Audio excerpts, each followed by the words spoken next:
Welcome to Israel Now News. I'm Yochanan El-Rom. And I'm Erin Viner.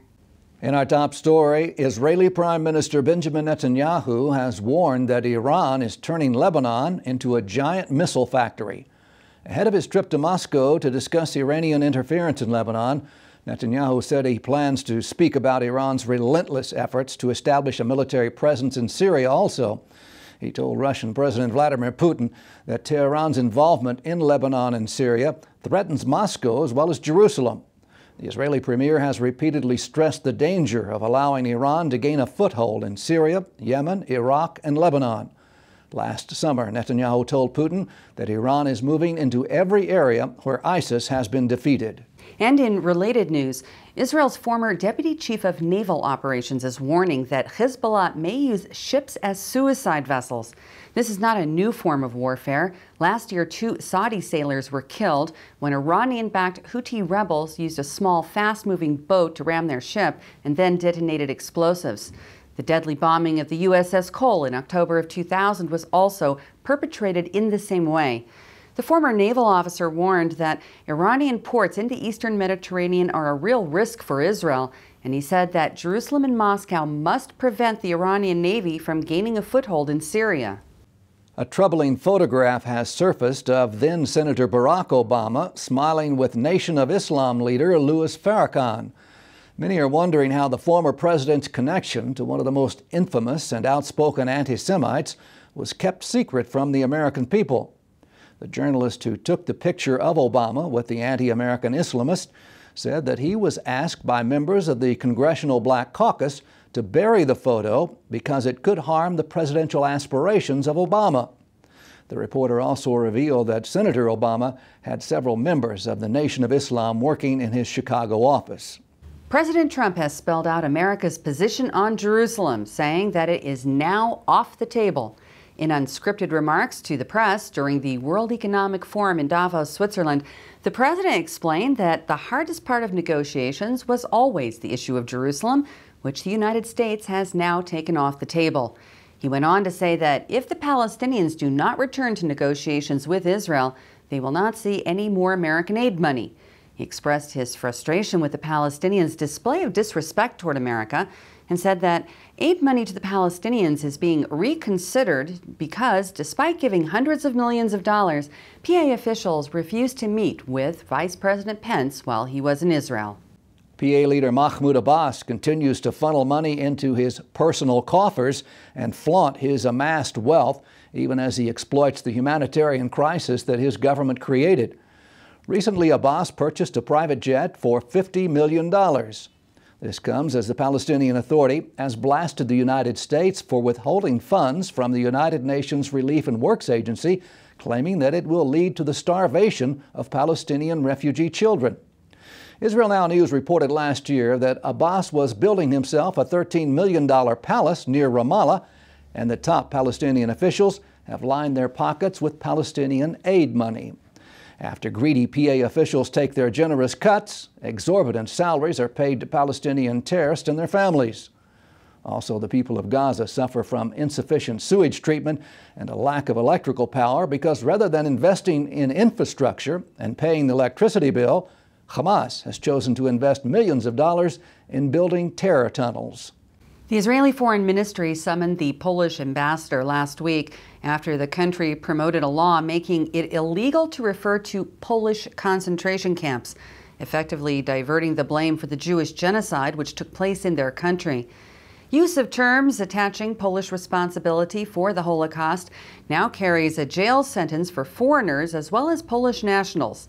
Israeli lawmakers were furious as news of the law broke on International Holocaust Remembrance Day. This comes just months after Warsaw passed another law making it nearly impossible for Holocaust survivors to receive restitution. Israeli Prime Minister Benjamin Netanyahu has reached out to the Polish Prime Minister, who has agreed to open a dialogue in order to try to reach an understanding over the legislation. Palestinians burned the likeness of U.S. President Donald Trump and Vice President Mike Pence during a recent demonstration. Palestinian media televised the hanging and burning of the effigies of the American leaders, which took place in a town outside of Bethlehem. Before staging the mock execution of the president and vice president, The angry mob held signs that read Zionism equals Nazism. They also waved pictures of Trump and Pence with an X marked over their faces. Most Israeli Jews and Arabs no longer believe that a two-state solution is a possible way to end the conflict. This according to a recent study conducted jointly by the Tammy Steinmetz Center for Peace Research, Tel Aviv University, and the Palestinian Center for Policy and Survey Research in Ramallah. The study reflects that over the past 6 months, support for a decisive military offensive to end the conflict has increased by 60% among Israelis, and support for an armed resistance has doubled among Arabs. The report recorded a surge in violent protests in the PA and Hamas-controlled areas, as well as a spike in rocket fire from Gaza. Only 26% of Arabs surveyed still want a peace deal. That's a dramatic decrease from 45% just half a year ago. A new Israeli startup company has developed a technology which allows consumers to test their drinking water. Lishtot, which means to drink in Hebrew, has developed the Test Drop, a small device which can test H2O for contaminants. Test Drop can determine if water is polluted in just a few seconds, and it can even be linked to a Bluetooth device so that users can track their own testing history. The device can also distinguish between bottled, tap, and natural water. According to UNESCO, 1 in 9 people worldwide drink water from contaminated or unsafe sources. The British government is reportedly looking into Palestinian aid that has been used for terrorism. According to a report in the Jerusalem Post, British Member of Parliament Stephen Twigg, the chairman of the International Development Committee, held a dialogue with his fellow British lawmakers about the misuse of British aid to support Palestinian terrorism. A petition has been presented urging the British government to replicate the Taylor Force Act, which suspends U.S. aid to the Palestinian Authority as long as it is funneling money to support and incite terror. The Berlin Museum has returned 2 paintings to a Jewish family who was forced to sell their artwork during the Holocaust. According to the Foundation of Prussian Heritage, Marguerite Oppenheim's family was forced to sell their collection to the National Socialists in 1936. The Nazis paid Jews a greatly deflated price for art and items of value. The foundation has assisted in the return of 350 works of art and more than 1,000 books to the descendants of Jews who were robbed by the Nazis.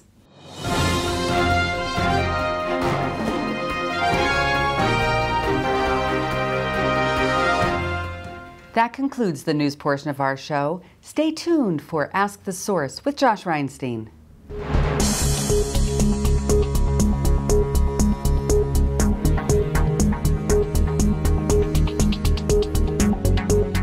Hello and welcome to Ask the Source. I'm your host Josh Reinstein, and we're here on another beautiful day on our rooftop studio in Jerusalem. My guest today is Elliot Chodoff. He's a military and political analyst here in Israel. Elliot, thank you for being on the show. Thank you. Elliot, tell our viewers a little about the situation happening with some of the moderate Arab states in the region today. Well, countries like Saudi Arabia are beginning to move, and some of the Gulf states as well, are beginning to move in the direction of Israel, not so much out of love of Israel, but finally coming to the stark realization that the threat to them and to their existence doesn't come from Israel, but from other sources, primarily Iran, but also Russia, Turkey, other countries from outside the region. We've also seen America coming closer to Israel than ever before. At the beginning of December, the President of America recognized Jerusalem as the capital of Israel. How significant is that in the process? It's significant insofar as it recognizes a reality. I think it's important to emphasize that the United States didn't declare Jerusalem Israel's capital. We did that a few thousand years ago. But it's a recognition of a reality, and I think that's important for the peace process in the region, because a policy that's not based on reality is basically a weak policy. A lot of people are worried that the Palestinians could blow up these burgeoning ties with Saudi Arabia and Bahrain and some of the moderate states. Do you see that as realistic? Absolutely not. The Saudis are acting out of their own interests, and the Palestinians are an extremely minor issue from the perspective of Saudi Arabia that's threatened by Iran, incidentally both from the north and the south. Everybody's talking about what's going on in Iraq and Syria, and correctly so with the collapse of ISIS. But many people forget that the Houthis in Yemen, who are also backed by Iran, are flanking Saudi Arabia from the south. The Iranian deal is seen here as the worst deal in history, is also mentioned by the President of the United States. What can be done to try to stop this deal from taking place? It's very clear that Iran is just days away from nuclear weapons. Well, the Iran deal is a terrible deal. There isn't much to be done about it in the deal sense, because America basically already gave away what it was supposed to give away to the Iranians and got nothing in return. And that is the lifting of the sanctions and then ultimately paying the $150 billion ransom that was paid under the Obama administration. That can be taken back. So you can't roll it back. Basically, America and Israel are going to have to deal with the reality as it is from here. And that means, as it always has been, that all options have to be on the table. The viewers who watch the show are mostly Bible-believing Christians, and we believe that what's happening in the Middle East is the fulfillment of prophecy. We see that Damascus is laying in ruins, and the Egyptians are coming up to stand with Israel, and the armies of Turkey in the north with Russia are coming in.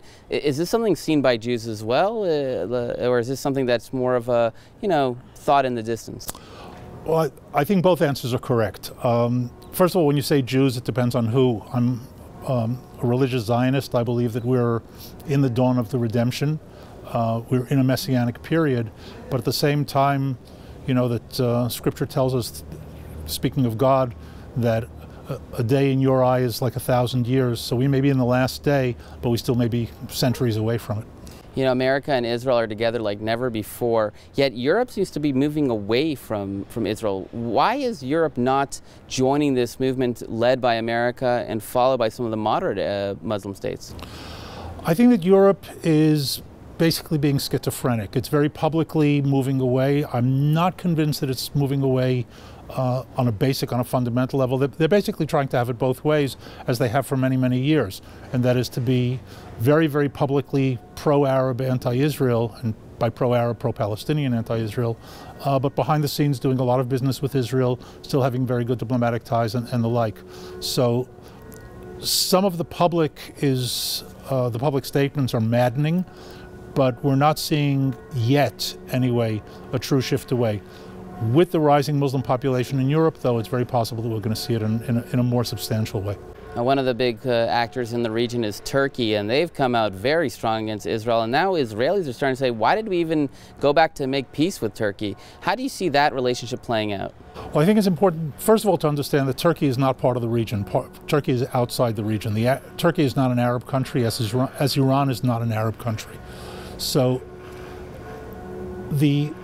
Israel has always wanted to have relations with Turkey because it's a Muslim country, and that sort of broke the Muslim ring of anti-Israel. But Turkey under Erdogan is certainly moving in both a radical and an imperial fashion and doesn't see Israel as part of that mix. So the relations serve their purpose as they did, and they're still there, and they're still important, just as Turkey's membership in NATO is still there and still important. But if Turkey keeps moving in the direction that it's moving, we're going to see that breaking, I think, in the years to come. Elliot, there are literally tens of millions of people watching this show. What message do you have for our viewing audience? Stay informed. If you support Israel, be an active supporter. It's not just enough to sit and watch it. Be out there and speak your mind to everybody around you. Thank you, Elliot, for being on the show. And thank you for tuning in to Ask the Source. I'm your host, Josh Reinstein. Now back to the studio.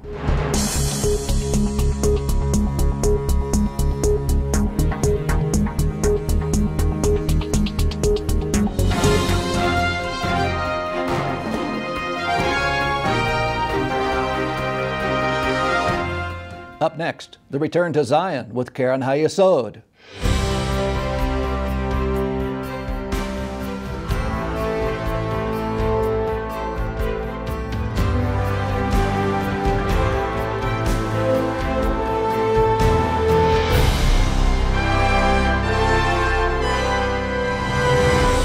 Shalom and welcome to the Return to Zion with Karen Hayesod. I'm Eliezer Moody Sandberg, World Chairman of Karen Hayesod, the leading official fundraising organization for the State of Israel. After World War II, an extraordinary effort was launched with the funds raised by Karen Hayesod donors to bring home the survivors of the Holocaust to the land of Israel. This is the story of clandestine immigration of the survivors of the Holocaust to their ancient homeland. For 2,000 years, the Jewish people, scattered and dispersed throughout the four corners of the globe, never gave up on the improbable dream of returning home to Israel. Jews everywhere prayed to the Lord, "May our eyes see your return to Zion with mercy." The impossible suddenly appeared within reach when the mighty British Empire issued the Balfour Declaration in 1917, recognizing the Jewish people's right to their historic and spiritual homeland. But as the dark clouds gathered over Europe, the door to the land of Israel was not yet open. Under Arab League pressure, the British ruthlessly restricted Jewish immigration.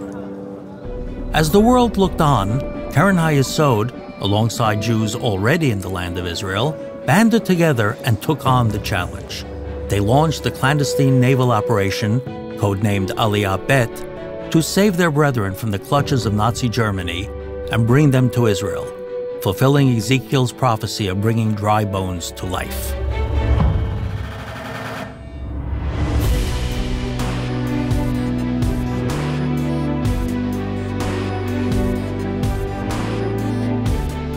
With careful organization and ingenuity, these brave souls defied the British authorities.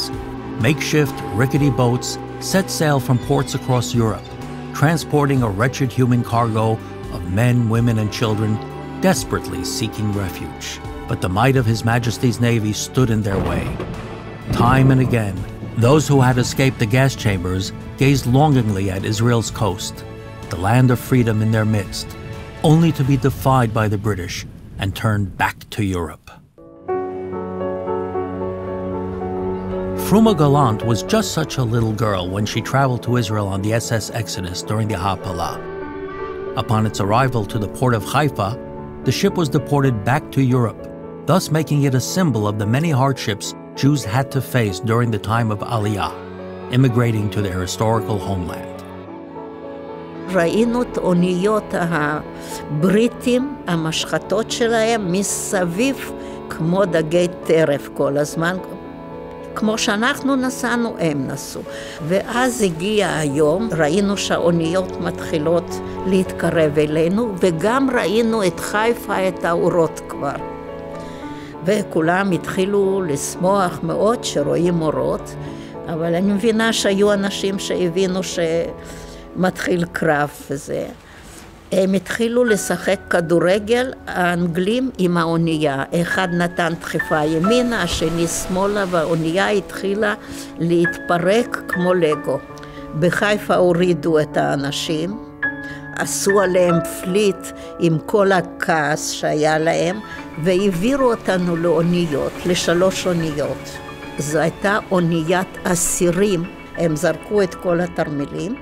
אנשים נשארו כמו שעלו, בלי בגדים, בלי שום כלום. Undeterred, the overcrowded, unseaworthy vessels of Aliyah Bet continued to challenge the blockade. Young Jewish fighters, aided by their non-Jewish sailors, succeeded in bringing more than 70,000 Jews home to the land of their forefathers in more than 100 vessels. We came to the port of Haifa on the boat called Argentina. One of the boats of Haganah who've been caught maybe an hour or half an hour earlier, and they were singing all of a sudden Hatikva. And we also started to sing Hatikva. It was a very emotional something that one does never forget. Those who made it ashore were swiftly smuggled into the future Jewish state by daring activists from Keren HaYesod and elsewhere. Evading capture, the new arrivals were taken to kibbutzim and other new communities to live as free Jews in their own land, fulfilling the dreams of countless generations before them. And in doing so, they brought to life Zechariah's prophecy, "Not by might and not by power, but by my spirit, saith the Lord." זה המקום היחיד שאתה יודע שאתה בארץ שלך, על הקרקע שלך, כמו כל עם נורמלי אחר. To this day, Keren HaYesod is helping Jews around the world come home with the help of Jews and non-Jews alike. Let's bless Israel together. Now's the time for you to get involved. Assist Karen Hayesod to raise the necessary funds in order to bring Jews yearning for their homeland back to Israel. Your donation can help fulfill the biblical prophecy today. To donate and get information, call us at 1-800-505-1665 or visit our website at www.khisrael.org.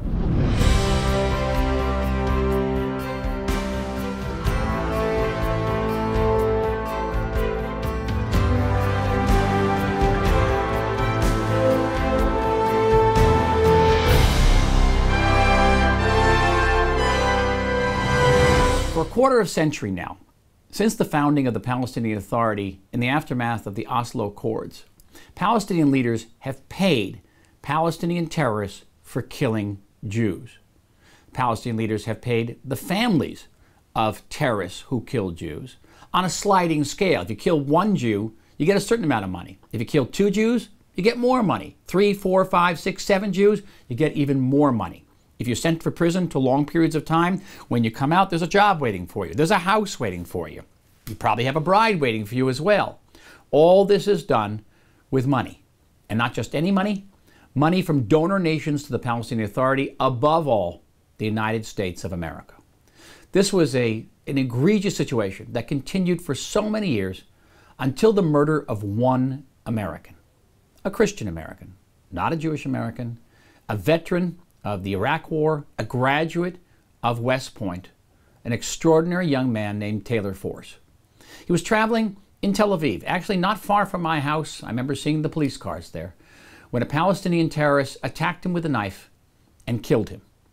And it was the murder of this wonderful young American man that brought the insanity, the criminality of the Palestinian system to the attention of policymakers in Washington. And they began to demand justice, not just for Taylor Force, but for the hundreds and hundreds of Israelis who have been murdered by Palestinian terrorists, Israelis whose families now have to watch how those terrorists are subsidized and enriched by American tax dollars. The Taylor Force Act puts an end to that.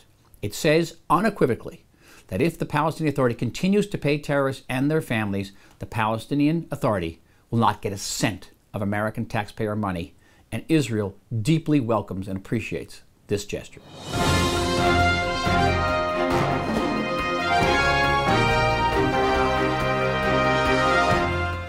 Please stay tuned for the ICJ report from the International Christian Embassy, Jerusalem.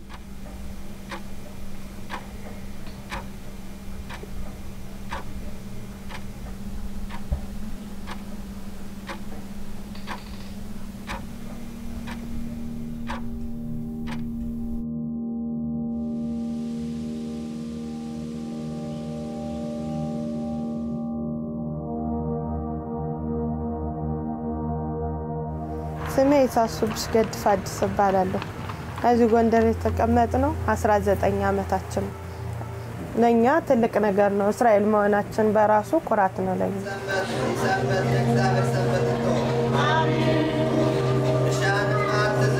ከዚህ የምንኖረውን ሰዎች ከኛና አንድ አምላክ ብቻ ነው ችግራችንን የሚያውቀው። የቤተሰብ ናፍቆት አለብን። ሁለተኛ ደግሞ ከዚህ ስንኖር እኛን መጠየቅ የሚመጣ እንግዳ እንኳን የለም። ምክንያቱም እንዴ ማለት እንግዳ ለምን አስመጣችሁ? ሽንት ቤት ሞላብን። በዛ ላይ ደግሞ ስንት ልጅ አላችሁ ቤት በመትከራይበት ጊዜ?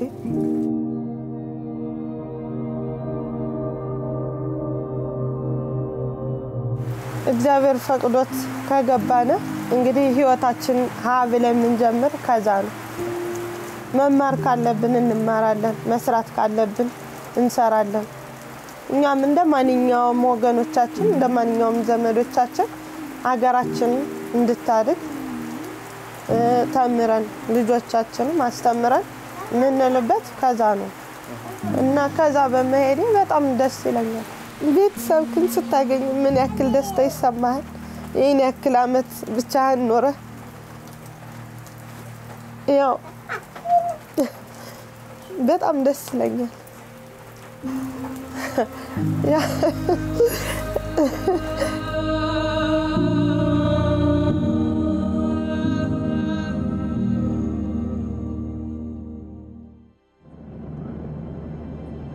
መጨረሻ ላይ ማታ ሰዓት ስለነበረ አሁን እየደረሳችሁ ነው ቀበታ ተውቆም ስንባል ወደ ታች እንጂ ስናይ ያው በጣም ያምራል ከተማው ላይ ማለት ያው ከዛ በኋላ ውስጥ ያመነ ገባ አይ በቃ አሁን ቤተሰቦች እንዳገኘ ነው አሁን መጥቻለሁ በቃ አልኩኝ እና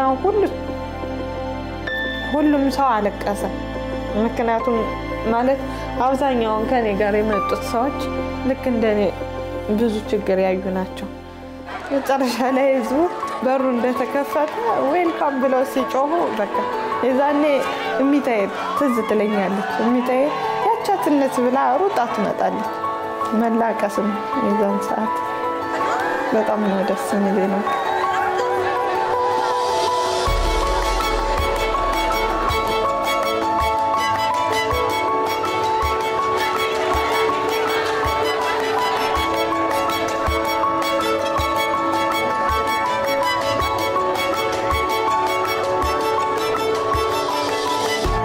ከዚህ እስካለ ጊዜ ትምርት ነው ለልጆቼም ለኛ ትምርት ነው በመንግስት ስርነ ገስተ ቤት ስትወጣ ነው ራስክን ችለህ ለልጆቼም ለአንተም ህይወትን እና የበለጠ ደግሞ ለነሱ ምስጋና ነው የምናቀርበው እኛ ምንም ማለት አንችልም እግዚአብሔር ይስጥልን ውለታቸውን እግዚአብሔር ይክፈለው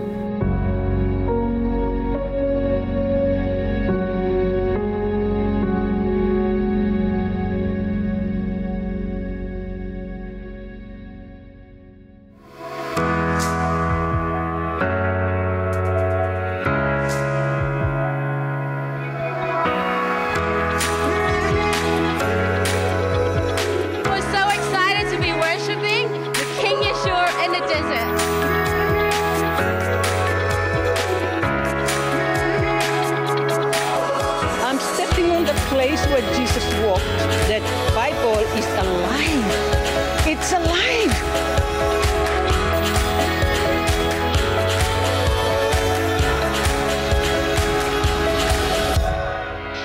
All the nations are here. We want to tell Israel, you are not alone. We are standing with you. This is a forces of heaven. Come up to Jerusalem.